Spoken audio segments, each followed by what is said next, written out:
Fred here, welcome back to the Gear Obsession channel. In this episode, we will be taking a look at the NITECORE Intellicharger i4.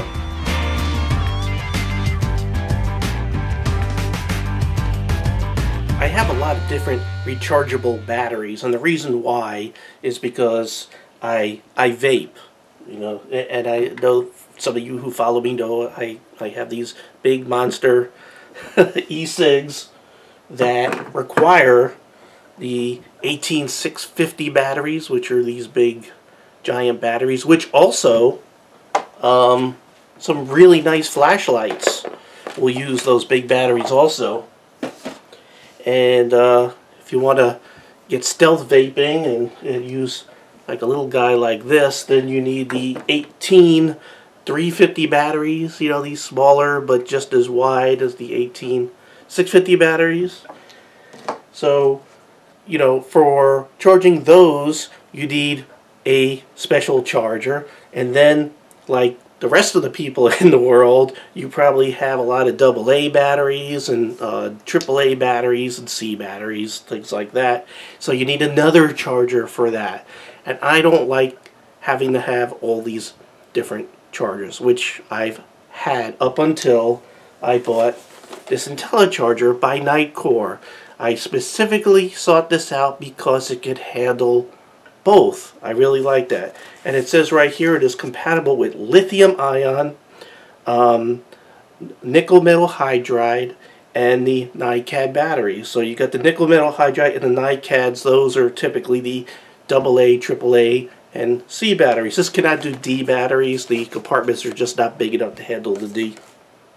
And then you have your lithium-ion batteries, which are the 18650s and the 18350s, as well as the 26650s, the 22650s, the 18650, the 17670, the 18490s, the 17500s, the 17335s, the 16340s, aka RCR123s, and the 1450s and the 10440. So this thing can handle just a very wide variety of batteries, all in one unit. And it has the circuitry that can automatically detect what battery is in the compartment and apply one of three modes, either the constant current charge or the constant charge voltage or trickle charge. And it just figures it out. It got a little brain in there, a little microprocessor computer, and it just charges it appropriately. So it's smart.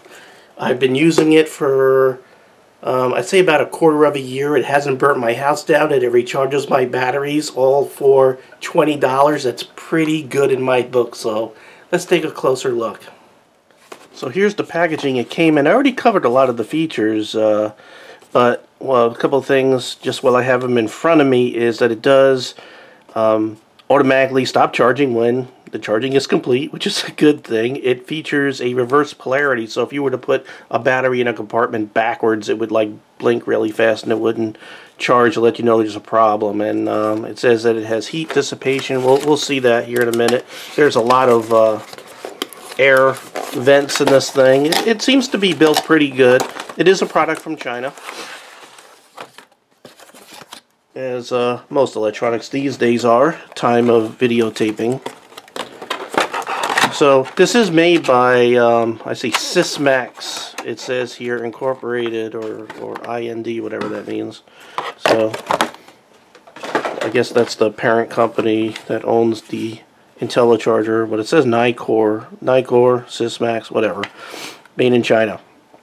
Okay, now I noticed that it doesn't specifically list 18350s, but I'll tell you I put 18350s in here, and also on the internet everybody puts them in here, so it's should be fine. I know it's fine. Anyway, it's a good idea to go ahead and read the instructions. Before you read the instructions, make sure you get your Rosetta Stone for Chinese so you can read them, okay? Oh, I'm sorry. Here's the English side. So you can see it has a lot of specifics here, just for all you super techies the power input is 10 watts. Output voltage is 4.2 to 1.48. And output current is 0.375 amps times 4. You know, you could look this up online. I really don't want to make this a very technical, boring video, so just read this, precautions, you know, it's always a good thing.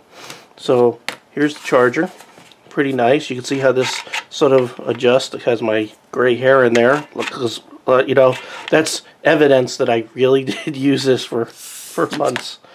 Little card here. So you can see how this adjusts to your battery. Now I notice sometimes it's kind of hard when you have it laying down here. Let me grab this guy here to sometimes get them started and push. So it's a good idea, like if you put your battery in sort of like this and give it a push and then start tipping it, sort of makes it easier to get in there than, you know, trying to get it in at an angle. It seems to put some pressure sometimes on these spring-loaded things, and it could be a little hard. Actually, it's not bad at all. I just remember at one point it was, so maybe it just sort of broke in. So there you go. They just sort of pop in there. I could show you, there's the AA. Now, like I said, it doesn't do D batteries, and the reason why it'd be way too big. And this guy, the top of it won't hit that contact that it needs to. So what I'm going to go ahead and do is I'm going to show you this thing actually working. I'm going to go ahead and plug it in. I think I really covered everything. There's the little plug here. There's also a little plug here that you could use. This particular one doesn't have the adapter, but there is a 12 volt, you know, plug in your car and use it in your car kind of adapter, but I don't have that. I just have this guy. So vents for venting air.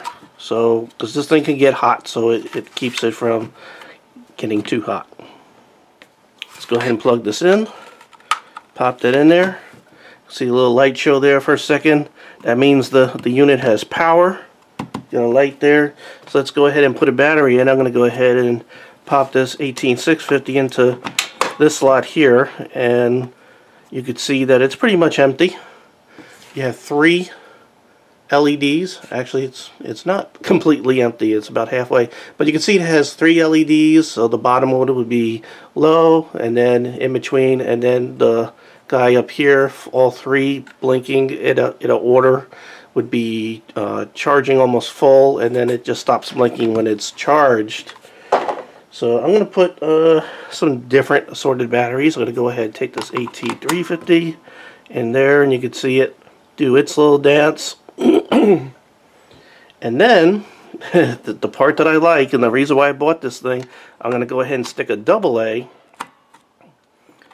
in there. You can see all my batteries are dead. I'm going to put another AA in here. They're all about as equally dead, but each one is being taken care of individually according to the instructions and the material. Yeah, you can see how this one here is doing a lot better. Oop, now this guy just jumped up. Let's go ahead and check out that reverse polarity protection. I'm going to go ahead and put this AA battery in with the positive side down just to see how this works. So what you're seeing is all 3 LEDs blinking, and that basically is the indication that your battery is in backwards. So there you are. This little 18350 is all charged up, so all the lights are lit and stay lit, which means charging is complete for that battery. Now you can leave it in there, it ain't doing any harm to it, but we'll go ahead and take it out because I'm, you know, attentive like that. Now one other thing, I told you that, you know, it has a lot of vents and everything. It still gets considerably hot. As you can see, it buckled my little plastic mat here because of the heat. So just be mindful of what you're putting this on, because it does, you know, it's not like burning my hand or nothing, but it's between warm and hot. Well, I'm going to go ahead and give this a 9 out of 10. I'm just going to hit it on build quality just a little bit. You know, I mean, it's a cheap Chinese charger for 20 bucks. You can see that this is just a little loose. You can see it shakes in there. And again, these little things could sometimes be hard to press down if you're angling the battery in a certain way. But Highly recommend it. $20 charges your batteries a very wide variety without burning your house down. So, highly recommend it. Okay, if you enjoyed this video, please don't be afraid to hit the thumbs up, subscribe, and like, and all that good stuff. I really appreciate it. It keeps me motivated to keep on bringing more videos to you. Thank you very much for joining me here at the Gear Obsession channel. I really appreciate every friend, viewer, subscriber, and you, and I hope you have a great evening. Take care.